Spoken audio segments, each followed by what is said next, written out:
Hello everyone, this is Julian from Kanen Coffee, and today we have a quick meal at Achille with us in the shop. And I came in for a general tune-up, and also we found that there was a major leak on your heating element. I actually have bits and pieces of the gasket here. Here's just a chunk of it. I had to chisel a lot of it out.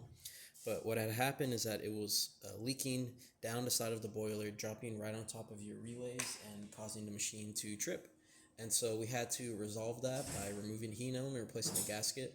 But in the process doing so, just because of the corrosion of the water leakage, you had one of the threads that hold the heating element in place pop in half just because of all the rust, as you can see.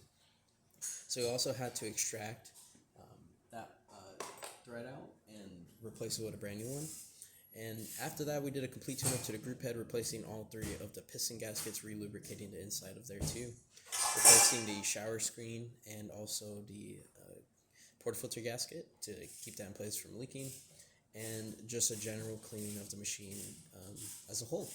So now we're going to quickly test it by putting this in there, get our cup.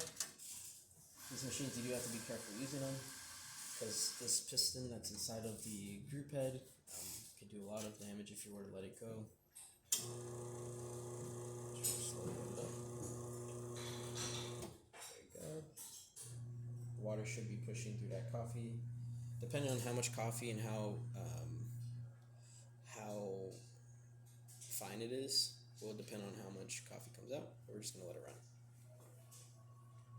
I probably filled the basket a little too high, but that's perfectly fine.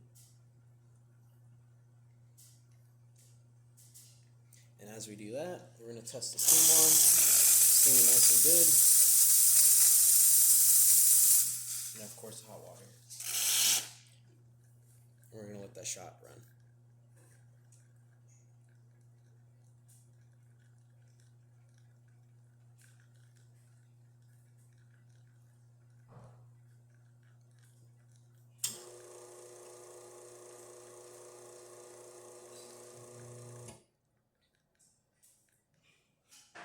Awesome. That's about it for this repair. If you like this video or any of our other repairs on our channel, leave a like, subscribe, hit the bell. Thanks for watching.